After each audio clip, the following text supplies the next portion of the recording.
everybody? This is indeed the E-Man. Chill like a villain, sing like Bob Dylan, keep it on low with some double stuff. Oreo. No. right now, you and I are like the outsides, looking for that creamy middle, that creamy filling on the inside. Absolutely. I love double stuff, man. It's a sin. They got carrot cake Oreos now. Okay, so please stop. Dude, have you had the ones that taste like the Girl Scout cookies, the one with like the coconut in it? I have. I'm not a big fan of coconut. Like I don't like coconut. All right, well, this interview's been great. Hey, everybody, tune in next week when he's got somebody else on. No, I'm kidding. Hey, but man, with this man, guys, you're in for a special treat, man. Today on this beautiful, beautiful Saturday afternoon, I have a very, very, very talented special guest in the building. Okay, he is an actor, he is a producer, he's a writer, he's a comedian, an American television host. You might know him. He was a part of the panel on Figure It Out, but you really know him from this hit 90s Nickelodeon show called Nick Arcade. And I'm here to, I can't believe he's here. And his name is Mr. Phil Moore. Mr. Phil Moore's in the house. What's going on, man? What's up, D? Keeping it busy, man. What's going on, man? It's good to see you, man.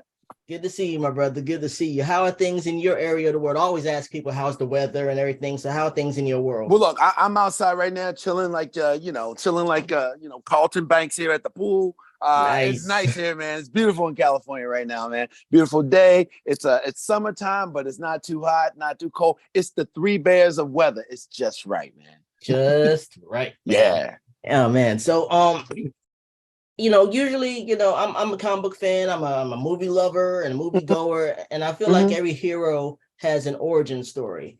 And you were born in Baltimore, Maryland. Now, I just want to give a side note real quick because I've been to Baltimore a few times. It's a beautiful place. One of the best experiences I had in Baltimore, I was a part of this group, this school group called Upward Bound. And so every summer we were, you know what I'm talking about? I know Upward Bound. Yeah. Yeah, and so every summer we have a summer trip. We went to Baltimore, and we went to this restaurant. I cannot remember what kind of restaurant it was. But we were in a hurry to go to the Baltimore Orioles game. This is around the time that Cal Ripken was still trying to get his record up for the most attendance. And they brought out my dessert, but we had to hurry. I could only get like a forkful of it, but it was the best peanut butter pie I ever had in my entire life, and I could not finish it.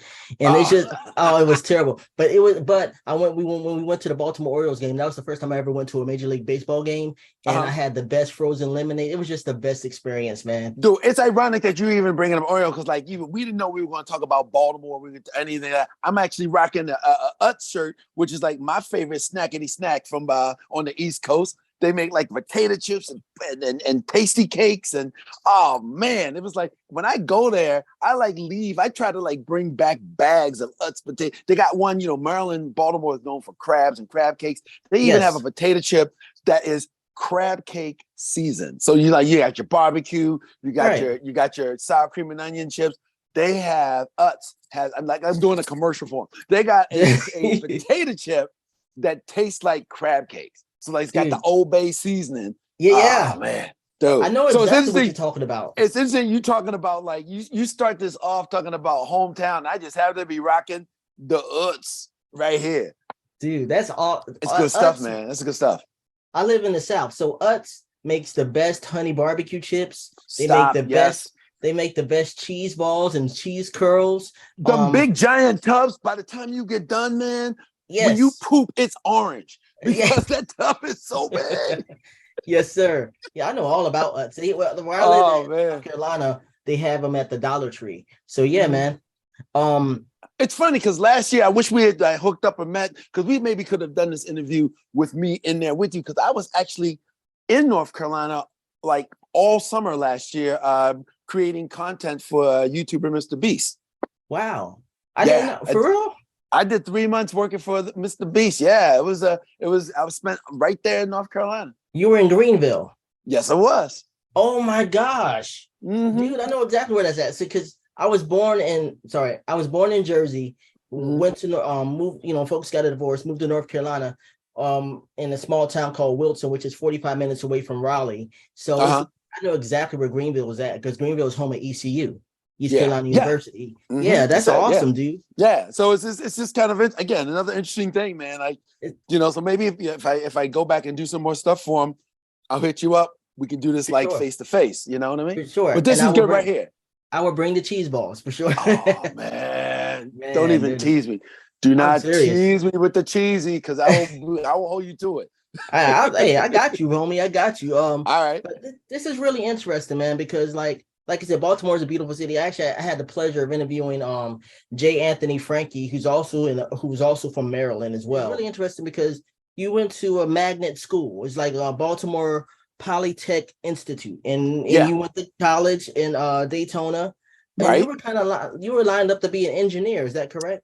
Yeah, it's funny. All my friends, when I ended up like doing that career shift, like as I did, there are three friends of mine that I've known since we were little kids, and we're still friends to this day. So when I Nice. get together with them back home, we got together at one time. It had to have been like right before pandemic, like 2019, and so it was like three of us. It was three of us out of the instead of all four, it was like three of us together, and Mhm. and one of them, his brother was there and his sister was there, and we were all just like reflecting now that we're like older people, and we were just reflecting on the times growing up and things now. And the one thing that every single one of them said, we looked around the room and we kind of looked at one and said, well, we knew that you would be into like journalism because your family was into politics. The other one was like, well, yeah, your mother was a keyboardist, your brother was already playing in bands, so we knew that you would become a musician. They looked at me and we went, how in the world did you end up being the slime guy at Nickelodeon? Like, Right, because right. they all thought I was going to be an astronomer. They all thought I was going to be an engineer. They all thought I was going to be a pilot. There was so many things that I was into as a kid that they never like saw this coming. But you know who did see it coming? Cool. Moms, because they know everything, because they got psychic Absolutely. brains. Mom had, like, when I told my mom about the career change, her first words were, well, it's about time. Like, what? Like, how Nice. did you know? you know? Hey, my moms be knowing, man. But rest in peace for my mom. You know what I'm saying? But she always told me, I never forget. She said, "You're gonna do something special." And at the time, I was like, "Okay, you're just saying that because I'm your son." But Mm-hmm. moms know, man. And I think we're Yep. all Amen to special. We that, just man. have Yep. to. We're all special. Yep. We just have to tap into that. Random question: favorite cereal of all time? Of all time, well, I got two. Yes. Okay. But I think the one I ate all my like young life. Oh no, you know what? It is one. If you say favorite of all time, it was Kellogg's Sugar Frosted Flakes. And back in the day, you could say sugar without getting somebody up in your face talking about, wait, that's not good for you. So they take the word off the box as Yeah. if it's not on the cereal. It's on the cereal, folks. Don't let the box fool you. Honey Exactly. smacks, no, that's sugar smacks, y'all. That's Um, exactly. but yeah, so it's interesting. It is a random question, but it's got an even more random story, because I used to always, like, back in the day, they would give you toys in the cereal. So I ate Yes. everything. I tried everything. I tried Count Chocolate. I tried honeycomb. Honeycomb's big. Yeah, yeah, Yeah. yeah. Yeah. I tried every cereal. I did dig them with the sugar smack. Snap, crackle, pop. I ate them all. Even ones that aren't around anymore, like King Vitamin. Look it up. The cereal tastes like foot, y'all. It's bad. It But I tastes would like get all air. these cereal, and I would get them for the toy and then not eat the cereal. So I got my butt whipped a few times for like wasting mom's money, buying all these cereals for the toy. But the only cereal I would eat was Sugar Frosted Flakes, Tony the Tiger. You know why? Because they're great. That's why. Because they're great. But it's funny because Tony, I remember, I never forget this. There was like a contest going around, like if Tony to Tiger comes to your house, he'll drop Mhm. off a dirt bike, and I was like, oh my gosh. It was I Wow. don't know if you remember that, and I also remember the Uh-uh. Tony floating. Remember the Tony floating thing where you put it in a water bottle and it would go up and down. No. No. Oh, But okay. like I said, but like those little things in the toys, man. That was, I mean, in the cereal, toys in the cereal, man. Yeah. We would just buy boxes and boxes, and like, mom's like, you want to eat this one? Yeah, mom, I'm gonna eat this one. Only because I wanted whatever little doodad or whatever little good thing that was in the box, and I'd open the cereal and it would always be at the bottom. So you gotta get a bowl, Always. you gotta pour all the cereal out, you gotta get the toy out, you gotta put the cereal back in the box without spilling it. Man, I And then the wasted box so be all puffy and puffy, right? weird Because looking. they know that you wouldn't get. Did you get that toy out? No. Well, how come the No. box looks like this? You know, I don't know. I love right? I have to go over my cousin's house to get the good stuff because my mom Uh-huh. only bought cornflakes. But Mhm. anyway, I love Smurfberry Crunch. I don't know if you remember that or not, but I that remember was, that. I remember that. oh Uh-huh. my Yep. gosh, it was so good. I don't know Um, what it is though. Like for some reason, like after like these ones that taste fruity, once the milk got into them, I didn't like the taste of the milk. That's I think why I didn't really like the cereal. It's like mm, Frosted Flakes just made the milk sweet, but like right. the fruit flavors of all of these other ones, Fruit Loops, Smurfit, Captain Crunch, they would make the milk not just sweet, but like fruit flavor. And then there's something about fruity milk that just didn't settle well with my palate. So I think that's why at the end of the day, Frosted Flakes was always, my breakfast of champions. And I, and I recently discovered that Fruit Loops, all of the Fruit Loops are the same flavor. Wow. Just different color. Yeah, just Right, just different color. So your mind goes, this is grape, and your mind goes, this is cherry, but the Fruit Loops going, nah, we all just, all the same. we're all the same. Yeah. There's a message in that. I feel like there's a message in that. That's a psychological message. Yeah, yeah. Yeah, How for the sure. mind, your mind can be tricked into thinking whatever they want you to think. Absolutely. So, you were when you moved to Florida, you decided to do stand up, and I remember listening to Well, let me correct something. I didn't okay, decide to do it. okay, It became like I never aspired to be in the show business at all. Like seriously, I okay, think I did for summertime. When you're a kid growing up in the city, you find these little youth programs to get into. Because your parents are still going to work, and so there was one time they put me in some program in which we did a play, which is why to this day I know back and forth the entire music catalog of the musical Oklahoma. nice. It's kind of weird. It reminded me of that. Oh man, what was that? The new version of Watchmen that they did, and Yeah, with yeah. like the black cast, and they opens up with this entire black casting in Oklahoma. I was like, oh my gosh, I'm having flashbacks here because that was us. Bunch of black kids in Florida going, everything's up to date in Kansas City. Like, what the heck? But Nice. I want to make it clear though, like that wasn't part of the plan at all. It was, and that's what I think is so amazing about like how life takes you on different course directions, Absolutely. and I'm kind of it's happened to me on multiple occasions where it seems like something bad, but you don't really see how it's going to end up working for good for you because the circumstances that you're in seem so like bad because I had gotten a job after school and I was working for AT&T. It wasn't engineering, but I was working in computer science and I was working in a Right. data center. It was all good. And then AT&T went on strike. So all of a sudden I was unemployed. I was on a picket line. I was making no money, but I was still out like with people that my colleagues at work, and we were just having fun, like I was, Yeah. we just a group of people, we were having fun.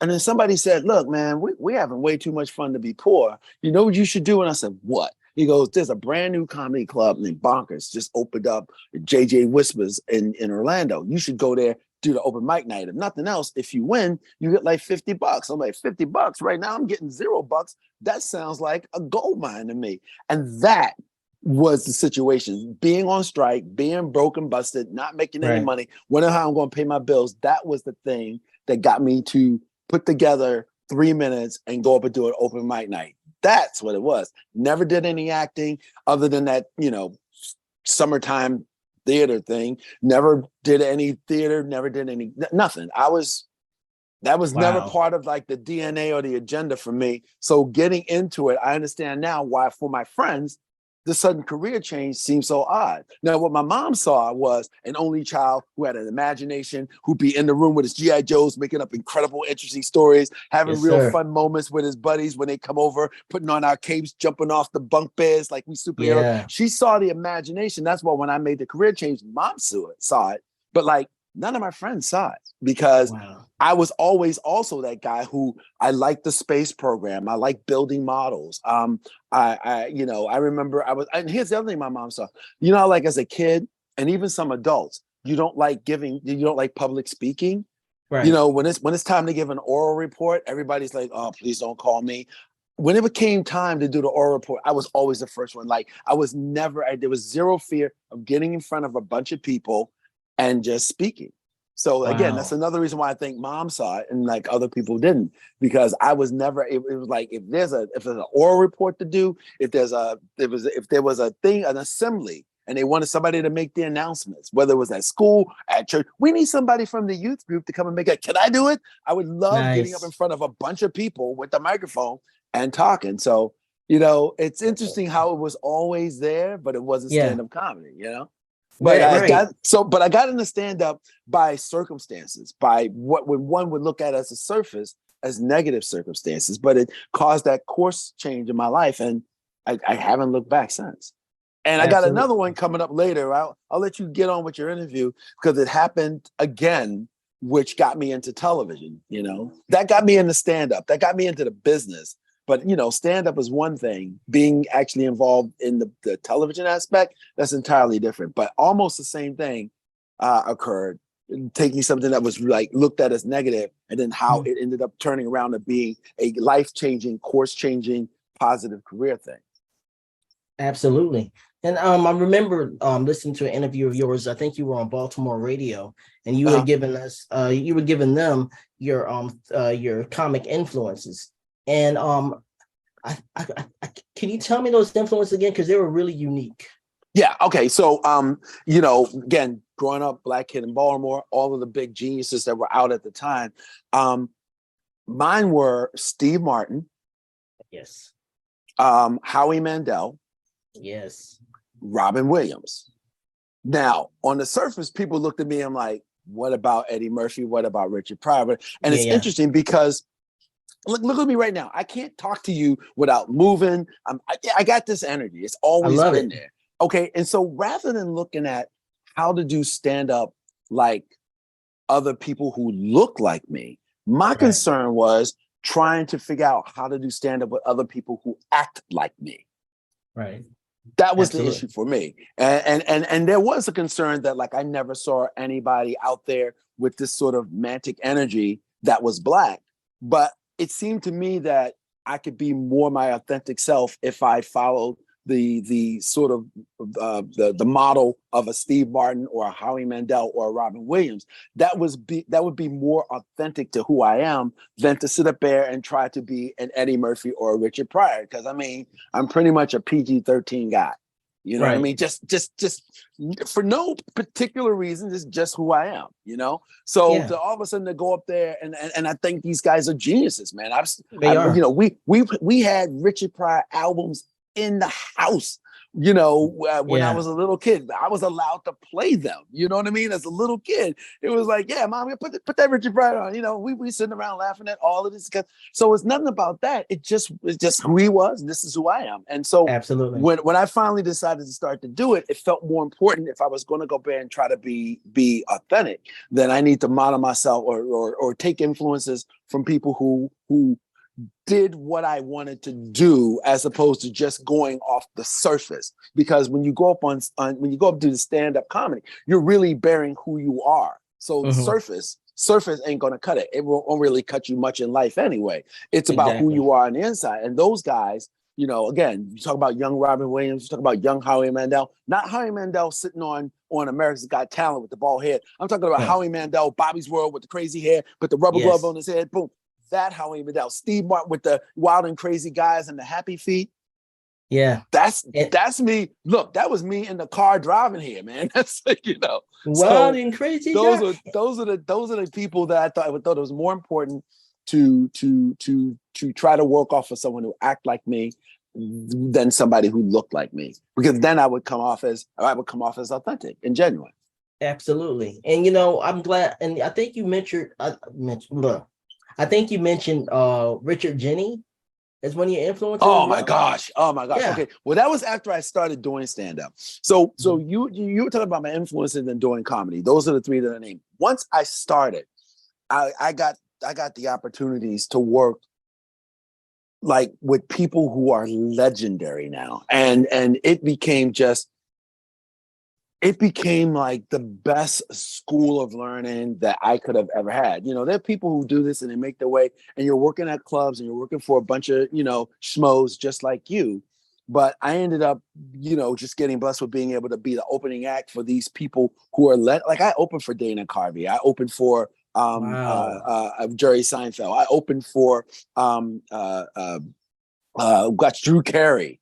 Yeah. I was opening act for Jeff Foxworthy. You know what I mean? But Wow. but I also was the opening act for the late great. I also was opening act for Sinbad, and Wow. I was opening act for the late great Richard Jenny.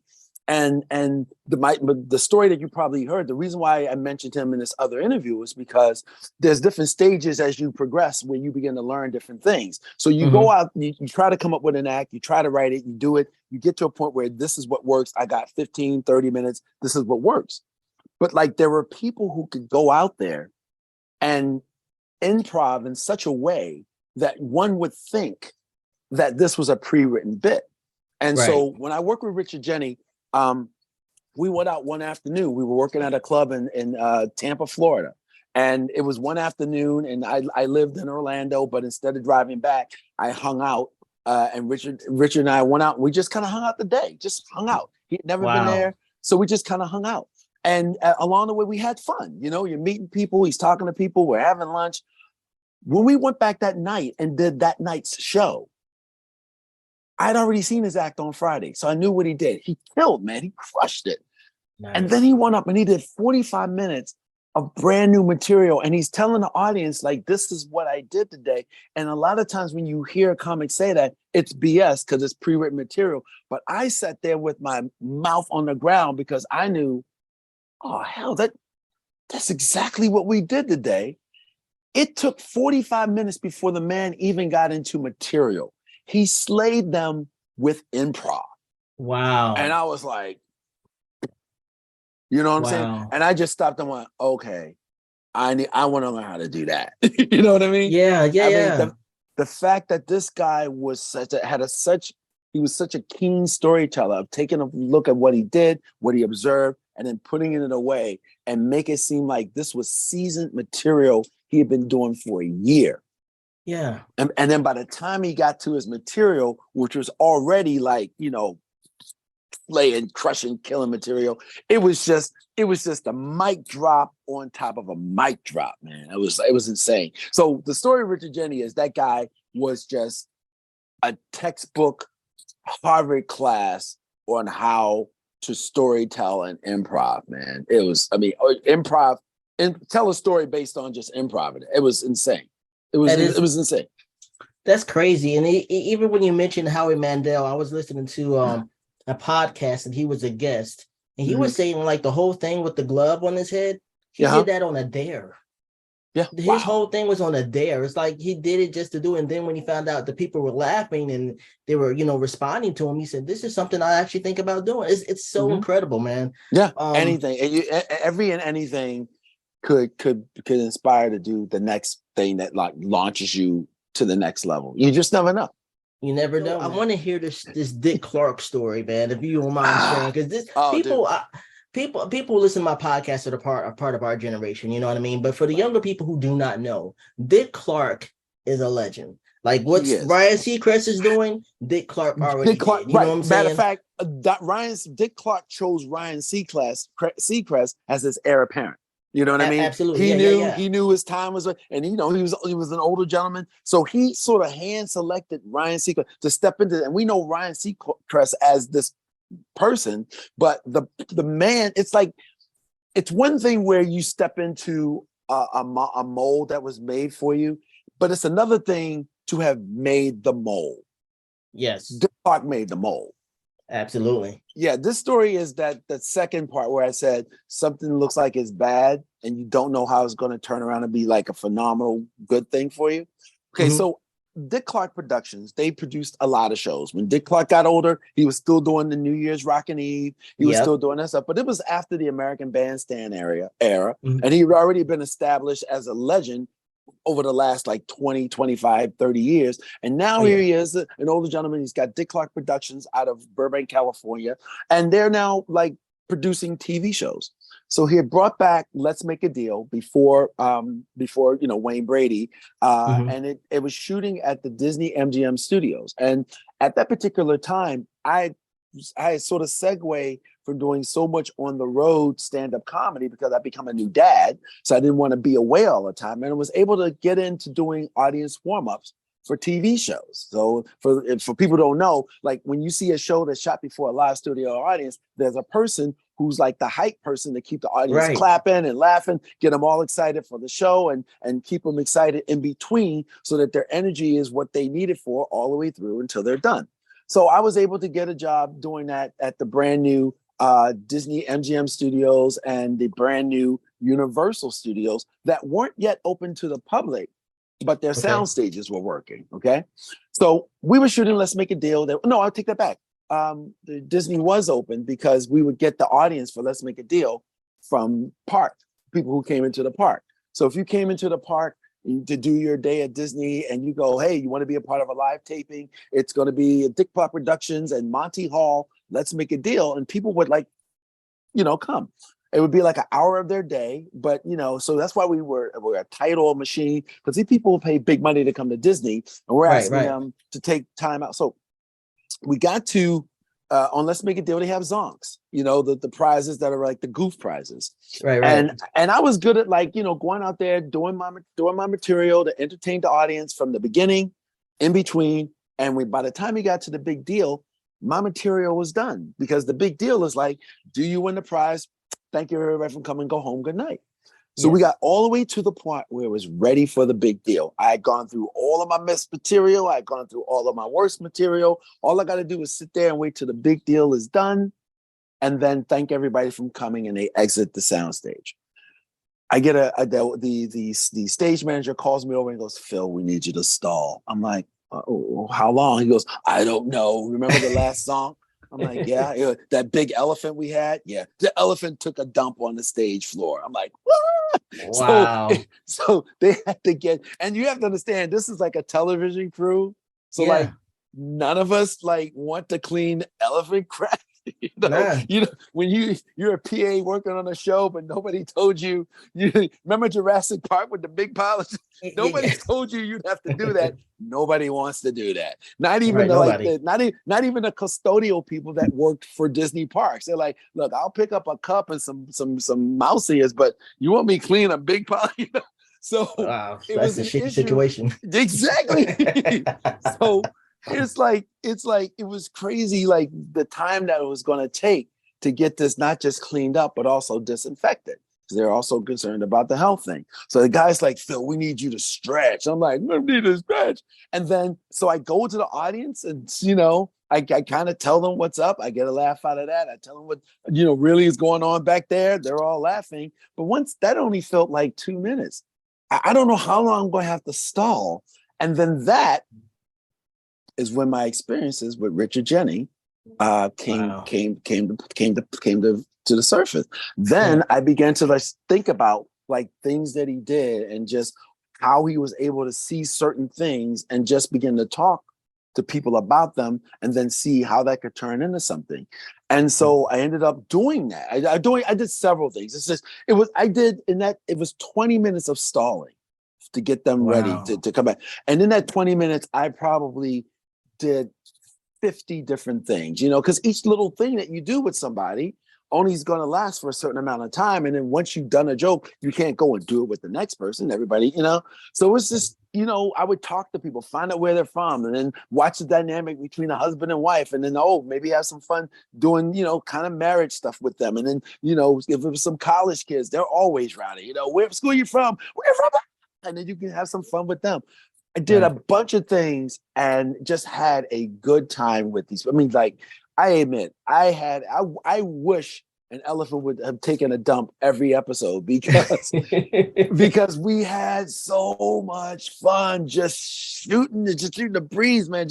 It was so much fun. So then when everything got done, stage manager calls me over and he goes, okay, Phil, we're ready to go. And then I made the announcement. I said it in a funny way. Everybody laughed. And then I said, are you ready for more show? Yeah. Okay. Let's get this big deal done and get you back out there in Disney's parks. They were like, yay. Yeah. And then the guy called me and says, come here.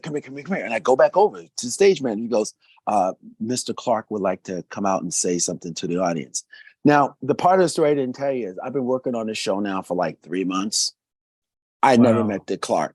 I was, kind of low man on the totem pole with respect to production staff. I didn't even have to be there early. If the show started shooting at 12 noon, I could show up at 11:30, wait till the audience comes in. Like, I wasn't really involved with the show. If there was no audience, there was no need for me to be there. So I'm like least involved with everything. So I never had an opportunity to meet him. Now this guy is telling me, we need you to introduce the legend to this 900 people in this crowd here because he'd like to say Wow. thank you. And I look over and there is Dick Clark just standing there looking at me. And I was like, so I go, so, so I go out and I get it together and I take the microphone and I introduce him. I did a great job, saying, ladies and gentlemen. I mean, wasn't hard to introduce him because I admired the man and he was a legend. So it was easy Absolutely. to. I knew his pedigree, and I was able to introduce him. So he comes out. I hand him the microphone, and I go to step out of the way so he can address the audience. And as I'm walking away, he grabs my elbow and pulls me back in. And he said to this crowd, after what seemed like an hour of standing ovation they gave him, it was insane. And then Wow. after everybody settled down, he goes, normally, we work on these shows, and when something like what happened, it's cause for stress and people to, gray hairs because we got to keep the show going. We have to get you out. We want to make sure you're still entertained. We want to make sure, every time we delay, it costs us money to stay here longer. It's Right. a very stressful situation. He goes, I just want to say that I've never had as much fun as I had in a stressful situation as I have watching this young man entertain you. Please, one more round of applause for Phil Moore. And I was like, Wow. That's the sign, brother. That's the sign. Wow. that's exactly so when we got done taping, I went home and I called my agent, told her the entire story. Because at the time I was content just doing stand-up. I think the only other thing I ever told her was, get me bookings doing stand-up and like any commercials. Cause I like the idea of residuals, the money Oh that yeah. just keeps coming in. So I would only like go out, like I would not want to go. I didn't want to be, again, not an actor, never studied it, didn't want to do it. But now that I'm doing stand-up, give me stand-up bookings and give me commercials so I can have those residuals as that source of income. I Mm-hmm. went home, told her the whole story. And I said, okay, I think I want to be sent out for more stuff because if Dick Clark goes out of his way unprovoked and didn't have to give me an attaboy on the back, Yeah. then maybe I'm selling myself short. Maybe I'm not trying to achieve what maybe is my full potential because I'm limiting myself. Yeah. When Yeah. somebody like Dick Clark says, way to go, maybe that's a sign that you should be going. Oh And yeah. and this is what I mean when I say this whole thing came about by what industry standards would consider a bad thing. In the middle of your production, an elephant literally shits on your show. Yeah. Yeah. And the negative connotations that has. But because of that, I told my agent, start sending me out on just regular auditions. I'll fake it till I make it. And 3 months later, she sent me out for an audition for Nick Arcade. And 2 months after that, I booked the show. Wow. And oh, that's a great story, man. And I want to get to Nick Arcade. But I want to talk about remote control a little bit because I was obsessed with that show. The only reason I wanted to be on that show is because they dropped snacks from the air. I'm like, you serious? Cheetos, free Cheetos, and Yeah. oh, man, dude, yes. And then like Ken Ober's on the show, the late great Ken Ober, and Mm-hmm. Colin Quinn, Dennis Leary, a very very young Adam Hey, Sandler. Adam Sandler. It's funny when Dude. I moved out to California and met the people that I now call family out here. We went to I was doing some writing for a show, and Adam Sandler was on, and I told him this. I told him, I know Adam Sandler from Remote Control, but they were blown away about how he came out. He said, "Come on in with the family," and he sat with us, and we got to pet his dog, and it was like I said, yeah, we were like both struggling people and we were Wow. both involved with the show. And that was part of the time like Let's Make a Deal, where I was doing audience warm-ups because I wanted to be off the road because I just become a dad. So, I didn't want to be, gone away so much. And I was able to get jobs. So at these studios, different shows would come in. Remote Control was the first one that I did. Then it was Team Win, Lose, or Draw, which is like the kid version of Win, Lose, or Draw. Then there Are was you specials. serious? Oh yeah. Then there were specials like what is it? America's Funniest Videos would have the grand prize episode where somebody would win like $100,000. They came down and shoot. So I would be the audience warm-up guy for the grand finale episodes. Yeah, and then eventually, Let's Make a Deal came about. But so Remote Control was a part of that mix. I did the audience warm-up for the Mickey Mouse Club. Like the The new MMC, Mickey Mouse Club? the new Mickey Mouse Club. Hold up. Yeah. This I was is there. this is blowing my mind. Do you remember the party with Chase and Yes. Dee Dee? And I was there during the party era. Dude, okay. Hold Damon, on. all of them. Yes, I was doing Albert. Albert. I was there with Albert. Yes. Okay. This is crazy because this is how God works. This is amazing. Okay, so all right, I interviewed Jennifer McGill, who was a Mouseketeer last year, and one of the things we talked about was like because the MMC man was just like I was obsessed with that show. And by the way, that Fred was the guy who like Fred Newman. Doug. Fred Newman Yes. was the guy that was So I was there that era doing audience warm. It was like you would go from show to show. When a show would end, if another one came through and I was available, which I always was, I would go to the next show. So yeah, wow. Remote Control. Yeah, matter of fact, and that's what I mean. Like, ready for this? The last show that I did audience warm up for before I stopped doing audience warm up to host Nick Arcade was the MMC. I went from MMC to Nick Arcade. So because this is big. Because when I was telling Jennifer, I was like she moved to Orlando when Orlando was like this mecca of entertainment. Nickelodeon Studios, of course, Disney Studios, and like I asked her were you aware? Did you have some kind of feeling like something big was going to happen? Because in Orlando and around that time, Backstreet Boys, NSYNC. All those groups were kind of on the starting to come about. You know what I'm saying? There had to have been some kind of energy in the air that you felt like something big was going to happen. I know Joey Fatone was actually on Nick Arcade. On Nick Arcade, that's why when people see us and see that we're talking, and I actually brought him in to be a guest on a pilot that I was doing, and people like, how do you know him? I'm like, well, before he was before he was tearing up people's hearts to be with you, he was just trying to win some British nights, man. He was just trying to win some British nights and a trip to space camp. That's it. Wow. So hold on. So you warmed up for the Mickey Mouse Club? Yes. So you saw. Who's the leader of the club? Yeah, I was obsessed with that MIC, Kim, and then Mickey Mouse, rock the house. Mickey Mouse, wow. rock the house. Yeah.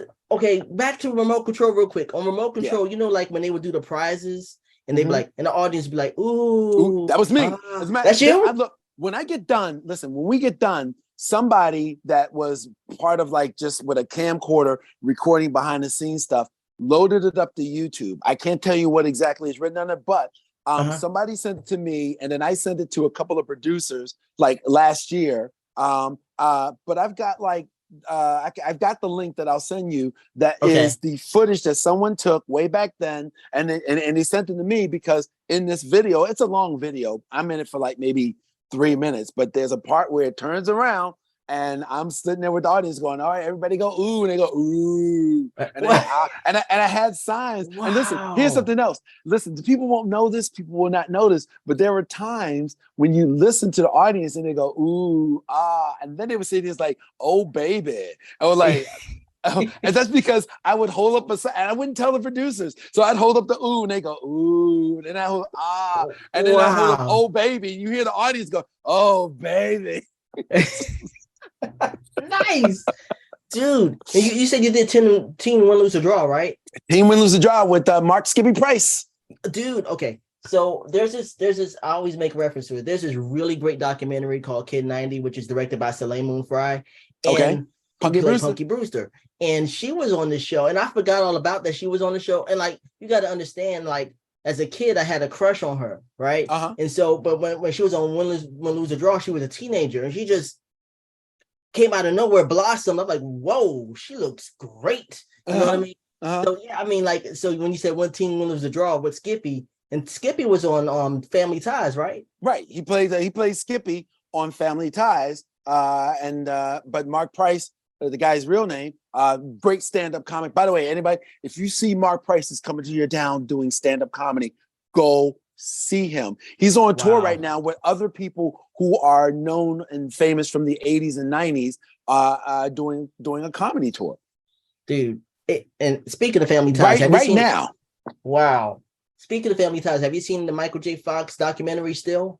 Not yet. I have not. You gotta watch it, dude. It's amazing. I have not seen it yet. Yeah, dude. So real quick before we get to Nick Arcade, what did you learn? What did you get out of working on that set of Remote Control? I forgot to mention Kari Warher and Steve Treacis. Kari Warher, Steve Treacis, Colin Quinn, the late great Ken Ober, and then Dennis Leary would come in playing a character. Adam Sandler would come in playing a character. Man, it was. Here's what I learned from working on that show. It's possible to be professional and yet be irreverent and not take yourself seriously. I know that every day each show had a plan. I know that every day each show had bullet points of scripting that they would have to say.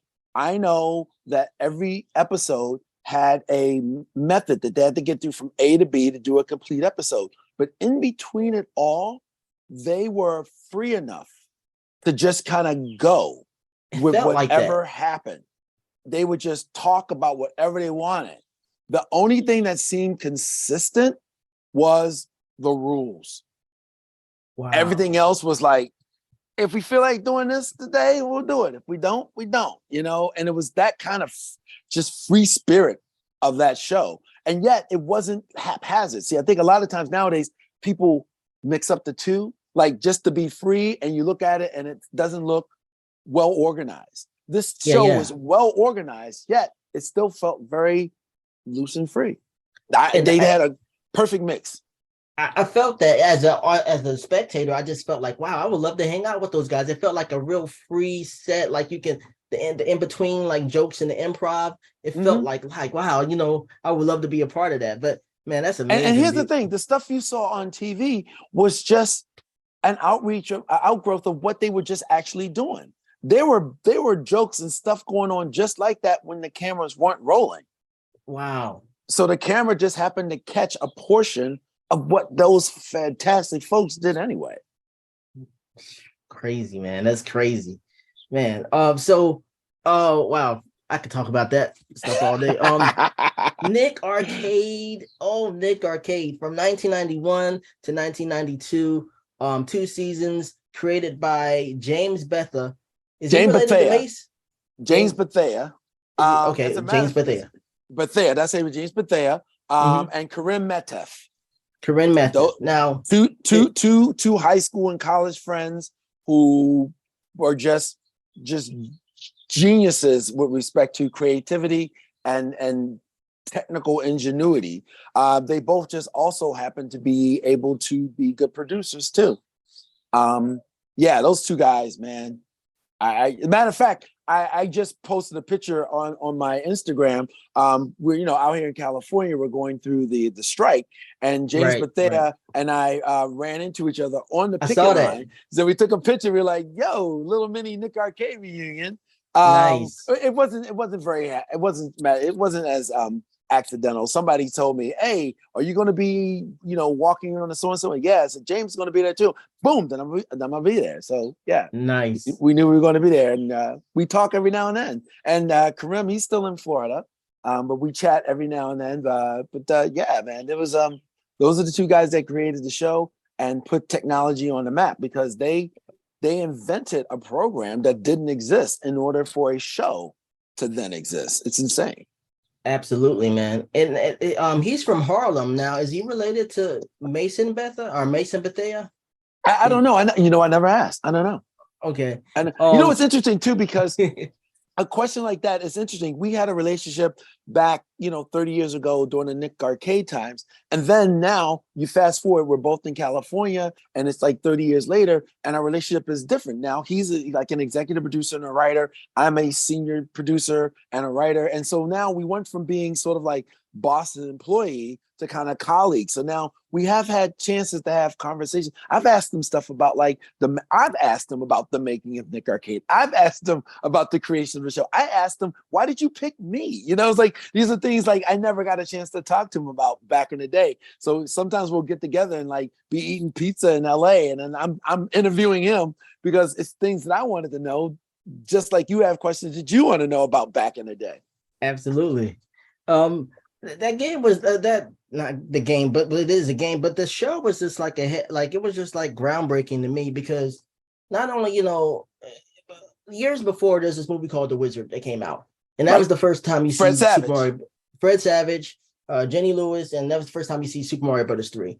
And I want people to understand, like, seeing any kind of game footage, especially back in the 90s, was a huge deal. I remember there were moments like you guys would have like one of the games like I think it's called Legend of the Mystical Ninja. And I didn't have a Super Nintendo, you know what I'm saying? But any kind of game footage, it was just amazing. I was like, wow, this game looks so cool, because I had a subscription to Nintendo Power, but I didn't have a Super Nintendo, but they were just Nintendo Power was kind of like a propaganda push, you know what I'm saying? They were like, push these games, and you're like, oh my gosh, this looks so great. And so when you actually see gameplay footage it's not like back in the day, we didn't have YouTube.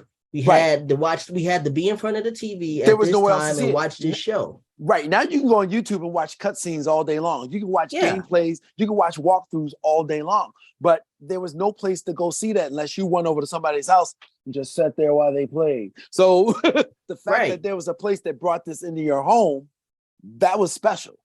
Right. It was crazy. I mean, even before Nick Arcade, there was Starcade. You remember Starcade? Dude, look it up. Look it up, Starcade. There was another video game show on before Nick Arcade called Starcade. But it had the same effect. You would watch kids play video games on a console, and seeing the games on screen was just kind of like, wow. Right. It was like exciting. Yeah. Yeah. I remember like there were three shows. It was Nick Arcade. That was one. And then there was this other one called Video Power. And then there was another one called Game Pro, which was hosted by Sasha Mitchell, who was on Step by Step. Those are the three. Those are only options to really see that type of stuff. You know what I'm saying? Back in the 90s. Right.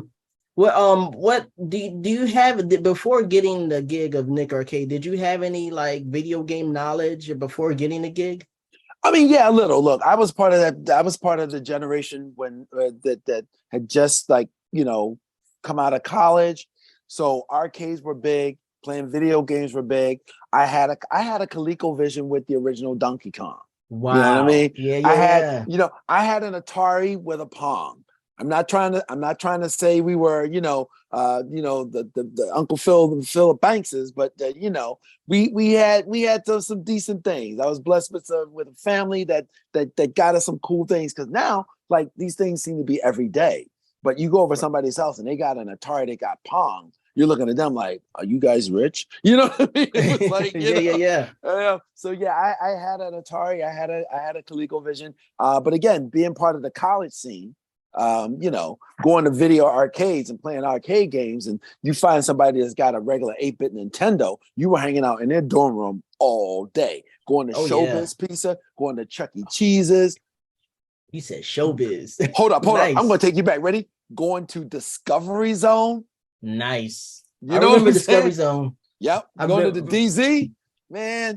So that was stuff you did like on an afternoon because you're a college kid and you broke and you got like, a roll of quarters for laundry. And you just got to go, well, I think I'm going to stink this week. And you go to the arcade, you put them quarters into the game. So that was the extent of my knowledge. The extent of my knowledge of video games was just like everybody else. That's it. Okay. Yeah. That's great, man. But how did you how did you land it? I know I've heard the story, but I want people to understand, like, this is a great story that you're about to tell, because, like, it's all about how you treat people. You know what I'm saying? At the end of the day, and I that's guess. can you tell them the story how you got the gig at Nick Arcade? Oh yeah. Okay. So there's two parts to the story. The first part will be over in a second. It was just an audition. Okay, and that's how Okay. all things are. Your agent says, "Hey, there's a thing for a show, and you want to go out for it." They tell you what it is, and then they send you the sides, which is just sample pages from the script. You Okay. learn them, and then you go into a room. There's a table. People are sitting on the other side of the table, and hopefully you have the lines memorized, and you do the part. That's the boring part. Ultimately, as I ended up getting it. But the thing that led up to getting it is, you have a series of callbacks. So that means you do the audition. Let's say Mhm. let's say they see 200 people total. Well, now they've got to dwindle that down, and then maybe they dwindle it down to 50. So 150 people are gone. Now it's the next batch, and when they bring in the next batch, it's a little more involved. When you go in, there are more people behind the table. When you went in the first time, it was just a casting director, maybe a producer. You go in now, maybe the show creator is there, and maybe someone from the network is there. Maybe somebody from Nickelodeon Viacom out of New York has flown down for this. Then they narrow it down even more. When you go in there, when you get to this level, it's nothing but the top people who are going to make the decision. My process, it took 6 auditions. Wow. One audition and 5 callbacks. Every time the phone would ring, it got to the point where I didn't want to hear. Like the phone would ring and like, yes, another callback. Okay. And like after a while, your heart would race when the phone would ring. Yeah.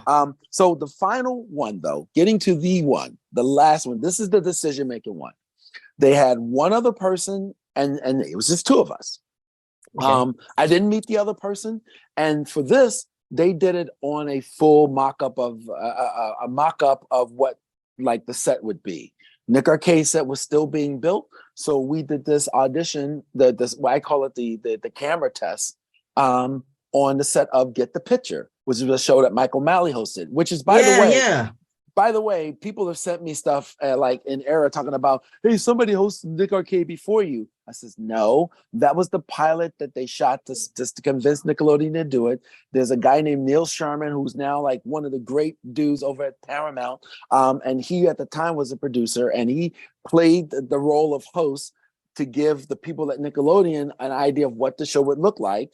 And that's not the pilot of Nickelodeon. It's not a Nick Arcade. It's just like a sizzle reel. That is actually the better word, but sizzle reel that Neil shot, and that was again on the set of Get the Picture. So Okay. while they were building Arcade on another soundstage, I came in. They had brought in 2 kids that they hired. I mean, 4 kids that they had hired, and we were to do a run through of the show, everything except the video zone. They wanted to, they wanted to see the beginning. What would happen? How I look doing the points, puzzles, pop quizzes, and prizes. How I Yeah. would be Yeah. reading the questions. How I would transition going from this to that. You're doing the show for a camera test to see 2 things: how you look on camera, and see how you actually do the lines and run the show. Right. And Right. so I fast forward, we all know I got it, but I had, oops, sorry, dropped the phone. But I had an opportunity, right, my finger hit the cord here. So, but going back to what I was saying now, getting together with James Bethea here 30 years later, and I had to ask him, like, how did you choose me? Was and I was a little cocky about it. I'm like, so why'd you choose me, man? Was I the hottest chocolate in the cup? Was that the deal? That's why you picked me. I was the best. And he's like, nah, the other guy was really good too. Now I never asked who it was, so don't ask me. I never asked, but I didn't want to know. I just to Right. this Right. day I just never want to know. But I asked him like, how was the other guy? Was he like was no? I'm asked about me. Was I just that good? He goes, nope. I was really good. I'm like, really? And he had his lines memorized better than you did. Really? I was like, Wow. I was like, oh, okay. I said, well then he said, and he went on like, how how hard of a decision it was, like how well we both did. So whoever this other person was, they did a really great job at their final, sort of, camera screen test. And so I asked them, I said, then what was it that made you and all of the powers that were involved in the decision making, even though I didn't like have the copy memorized as well and stuff like, and I never hosted before. Apparently the other person had hosted something before. Right. I had never hosted anything before. I'm like, why did you choose me? And he said that, in between an audition, like a screen test like that, there are times when you stop. Even when you shoot a regular show, to change Right. camera batteries, to readjust lighting, to have makeup come out and dab you if you're greasy and sweaty. There are moments where you just stop. And he said, every time we stopped with the other guy, he was looking over his script, looking over the cards that we would read, making sure he had the line. You could hear him in the microphone, making sure he had pronunciations of things correctly, so that when they were ready to go, he just like refreshed himself and was ready to go. I went, that sounds like a guy to hire. He goes, no, here's the thing. Every time we stop with you, you put down your stuff and you would go talk to the kids. Nice. See? And that's when they said, this is a guy who authentically likes kids. Right.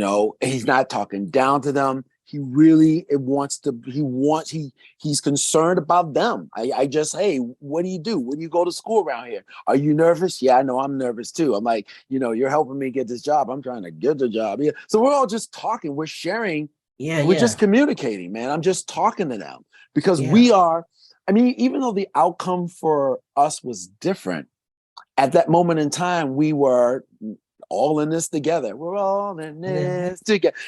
We were in a situation where we had people looking at us. We were all mic'd up and we're in a sound stage and there's lights and there's cameras and we're all just trying to get through this without stumbling and looking like idiots.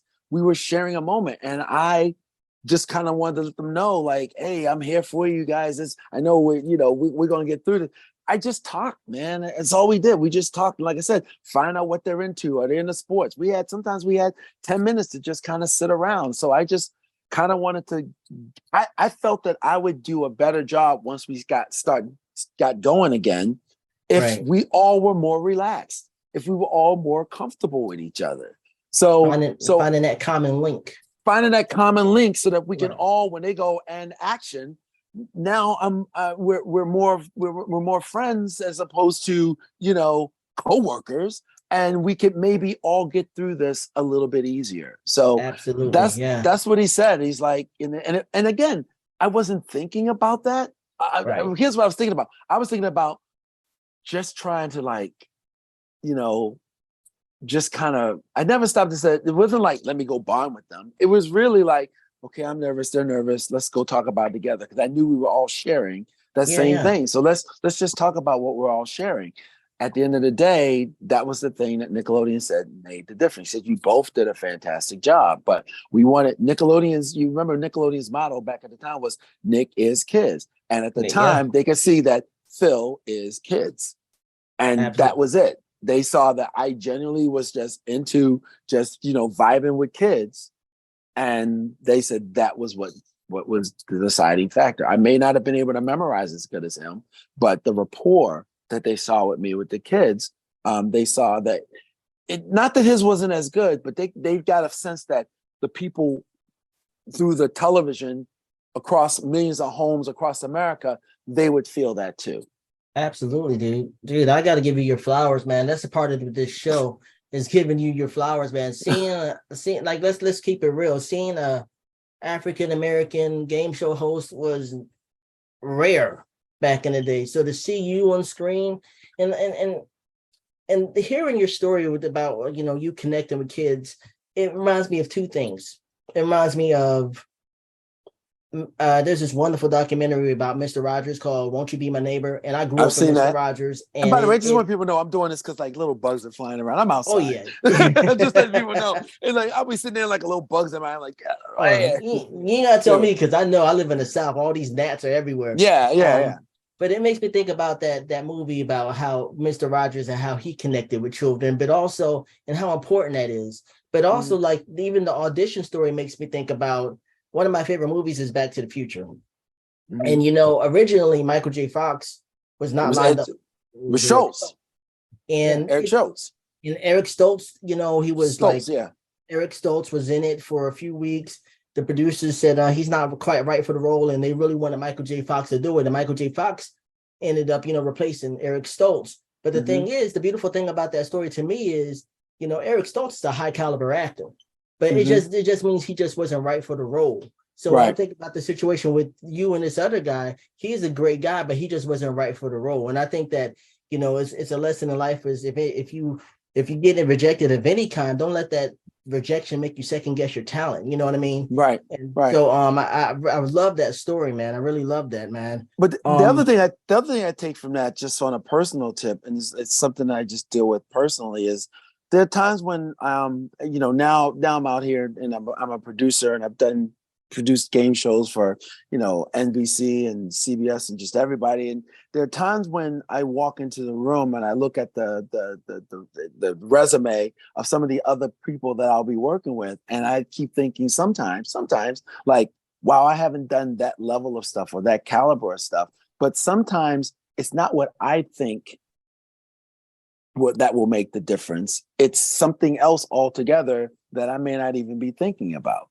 And so I never would have thought talking with the kids instead of learning my lines, because obviously I didn't memorize them as much as I should have. Thank you, James Bethea. I would never have thought that. I would never have thought. Here's the irony of this. Oh my gosh, I just thought about like how to say this. It wasn't what I did on camera that got me the job. It's the thing that no one ever saw on camera that got me the job right, on right, camera. right. On camera, I'm trying to do a thing, but it was the guy they just saw when the cameras weren't rolling. That was the thing that convinced them. It's really ironic that It, but it, you're doing everything you can to make sure you've dotted all the I's and crossed all the T's, but it may be something else that you have for anybody out there that is the thing that will get you through. right. And that gives you the staying power too. I never forget Randy Jackson that says something. I'll never ever forget it. He says he was talking about American Idol, but Mm-hmm. he was saying you could be a singer, you can have all the talent in the world, you can hit all the notes or whatever. But if people don't like you, you're only gonna last but so long. And I feel Mm-hmm. like you have a likability, you know what I mean? People could relate to you, and I think that's what got you that role, man. I mean, it was meant for you to have. Well, I appreciate that, man. But it's interesting. It's one of those things where I just have to go. Maybe this is just like God who God made me. Because again, I Yeah. wasn't trying to do anything. What I was trying to do was say the lines. I was trying to pronounce Dr. Robotnik's name correctly. It's not Roboneck. It's not I remember you Roboneck. said that in an interview. Yeah. It's Robotnik. Robotnik, yeah. But I was trying to execute the mechanics, but they were just looking. You had to have the mechanics and your skill sets, but there was a combination. I didn't realize it needed more than what and your intellect would think all you need. Right. And I wasn't thinking about it. I wasn't looking at that, but they were. And like I said, it's that's why I don't walk into a room now and get intimidated. You're like, that person won an Oscar. Terrific. We're both here though. That's right. That's So right. I may not be an Oscar caliber actor, but there is something else there that's compensating, that allows us to be in this same room on this same production together. Absolutely. I got a chance to I watched it a number of times. I got a chance to watch the Orange Years Uh-huh. on Yeah. Hulu, and you were Yeah. part of that as well. And I'm like, dude, it's so incredible to watch. I was because for a while it was like they were trying to raise money to do it, and I was waiting for it, waiting because I love Big Nickelodeon. shout out to Elisa Reyes from all that for Yeah, champion. I mean, she worked with a lot of great people. There's a lot of people involved in that, but I just yeah, remember how hard she championed to help get this thing finally done, and the team of people that were working with her, that brought her in even, they all did a phenomenal job. But I want to give a big shout out to Elisa Reyes. from all that, and the Proud Yeah. Family on Disney for like just like holding their guns and sticking to her guns and helping make that experience happen. Yes, Lisa Reyes, please come on my show. I've tried to reach out to her a few times. Um, so just to go back with to Nick Arcade, you've had a few people on there, and like I said, Joey Fatone, but also the cast of Clarissa Explains It All, Welcome Mm-hmm. Freshmen, and Salute Your Shorts. Mm-hmm. And Salute Your Shorts, I love that show. Danny Crooksey from Different Strokes, So what was it like working with Danny those Crooksey from the Terminator. from the Terminator end of 2. Oh my gosh, dude! I just watched that the other day for the first time in a long time. That movie it still holds up, dude. It holds up. Yeah. It still holds up, The CG holds up, man. It holds up. dude. Yeah, well, here's the thing that I think that's the best. It's going to sound corny, but it's for real. And that is, there's a lot of people like the people you just named, they were children back when I was, working for Nickelodeon. Now they're all grown up. And the 90s, the people call it the golden era for a reason, because there never was a season like it, and there wasn't a season after it. There were great shows into the 2000s, but the group of people, we connected like a family, and we still stay in contact today. I mean, I always like to say I love to watch a 35-year-old waiter almost like drop his tray when he comes to the table and there's Kirk Fogg, Phil Moore, and Mark Summers ordering lunch, and just watch Oh my them like, gosh. watch him like lose his mind. We had a barista that couldn't do. Kirk Fogg and I went to a Starbucks in Studio City, and then the barista could not make our beverages. They're like, he was just shaking. Like, you two know each other and you were here together. I wanted to know what have you Phil Moore, what have you been up to today? I know you're a producer and you're a writer. What future projects you have coming up? Well, right now, that's a very good question, because we're on strike.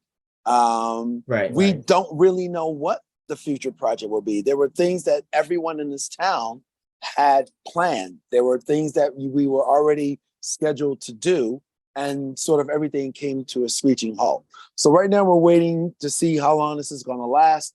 But things that I've been doing, I got back to my roots. I did work for a while as a writer. I worked for a while as a story producer. I spent like 7 years over at E Entertainment and Style Network, doing things like, Clean House with Niecy Nash, Matt Eisman. Oh, wow. I did some stuff over at, E Entertainment, a lot of those crazy shows like, Top 10 Crazy Child Stars, that kind of stuff. I worked for a season at G4. Matter of fact, the last season of G4, I worked on X Play as a producer and a writer. But I ended up like at the top of 2018, getting back to my game show roots, and ended up writing for a game show on Game Show Network. And then from there, I went into back to Nickelodeon to become a senior challenge producer for Ryan's Mystery Playdate, which is the YouTuber Ryan, the Toy Review. They created a game show for him on Nickelodeon, and he did it with his family. And I did 3 seasons of that. And then once I got back into the whole game show swing, it's just been a whole bunch of stuff, man. There was a show on that aired this past December called The Wheel. It was on NBC. I've done Love Island. Creating the challenges on Love Island USA. Yes, nice. Love Island USA. The last thing that I just did, I've done 2 seasons, and the last thing that I worked on before the strike was the current season that's airing right now on E, and I think on E, of Kevin Hart's Celebrity Game Face. So Oh wow! You really are sticking with it, man. I was thinking the game shows. It was like I got back to my roots, man, and it was like I realized I really do love this. I mean, it's been other things that I've been doing in between. It's like just the game show resume. It's just I did a game show for Twitch that you can now watch the rebroadcast on Amazon Prime called Chasing the Crown, where we turned streamers into dreamers. And not only did we do video game challenges, but then I created IRL challenges, things that you would see in video games, but how to recreate them in real life. Wow. So it's once I jumped back into the game show, there was a game show that was on Nickelodeon in 2001, 2 seasons of it called Tuned In. You know, it was a Q&A game show where we had an animated, computerized guy that was the host. And if you got the answer wrong, you got slime. So it was, I got Nice. back into game shows. I did, like I said, back to back, 2 different shows for Nickelodeon.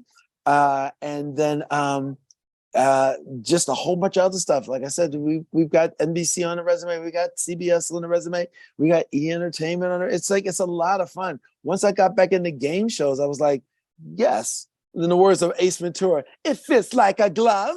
Nice. And I'm having a blast, man. It's such a joy because my job is to make up like crazy games, like, you know, just if it's going to fling you, catapult you, make you slide, you know, if it's some eye hand thing, whatever, you know, this team against that team, and even on a show like Love Island, if it's going to make you slip, slide, and then kiss somebody,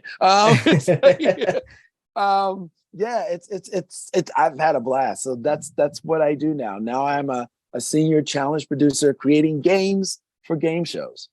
That's awesome, dude. That's what it's all about, having fun, man. And even like I said last summer, Mr. Beast creating content. You know, Mr. Beast stuff is all of these challenges that the ones that I did for when I was working for him was the 100 men versus 100 women. Right. Oh wow, I that's pretty helped produce recent. that. Yeah. Yeah, real recent. That was really. And I did the one with when we went to the island in the Bahamas and they did a whole bunch of challenges and somebody ended up winning the island. Wow. Yeah. So coming up with like crazy challenges, man. It's a great outlet for this brain that just won't stop. Absolutely, man. Dude, this has been a blast, man. I really appreciate your time. How can folks reach you through your social media outlets? Well, listen, on Instagram and on Twitter, it's my name, Fillmore, for you, PHILMOORE, the number 4 and the letter U. That's my like homage to Prince. You know what I'm saying? Nice.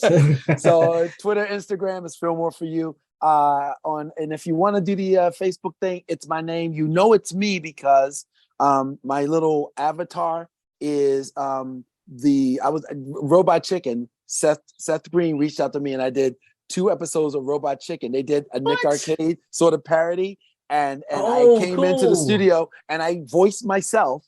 And are you kidding? No, man. And so I Wow. got to see the little doll of me dressed in my crazy, ridiculous shirt. I got to see the miniature set of Nick Arcade. And so I took that little avatar of the animated me, and that's my avatar on Facebook. So you know it's me because if somebody goes, I saw his face, that's not the real me. That's right.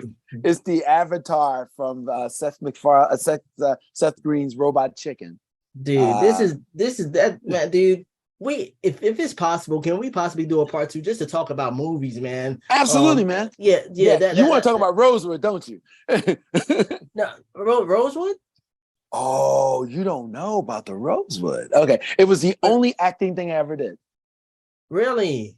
Yep. Wait, Don Cheadle, Ving Rhames, Michael Rooker, wow, Esther Roll. Yeah, dude, I did. Yeah. But you want to talk nerd talk, man. We'll do a part 2. We'll do a nerd talk, man. Absolutely. Hit me up. You let me know when. And listen, now the time is good because I'm on strike, man. Got nothing to do.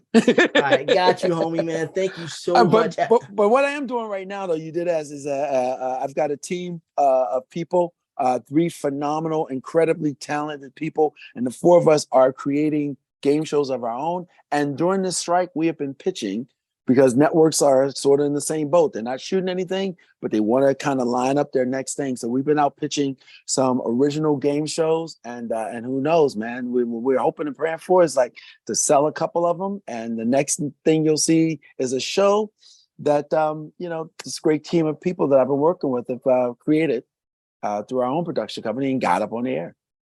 Nice. Yeah. I love to see that, man. But dude, thank you so much for your energy. And if you don't mind, just real quick, just say hello to my friends because they love the show. Okay. Jason and Demoris, Alex, and Brookston and Jermaine. All right, Jason, Demoris, Alex, Brookston, and Jermaine. This is Phil Moore. I'm saying, what's up? How you doing? Thanks for staying in the zone. Dude, thank you so much, man. I thank you so much for your time. You have no idea, man. This made my day, man. Well, listen, I'm glad we were able to hook up. People behind the scenes story. I was late to the calls. My fault. I was late. I was late to It's the all good, call. brother. We are, you know, I appreciate all your time, man. All right, man. Thank My you so pleasure. much. Thanks for having me on, man. You're a great dude, man.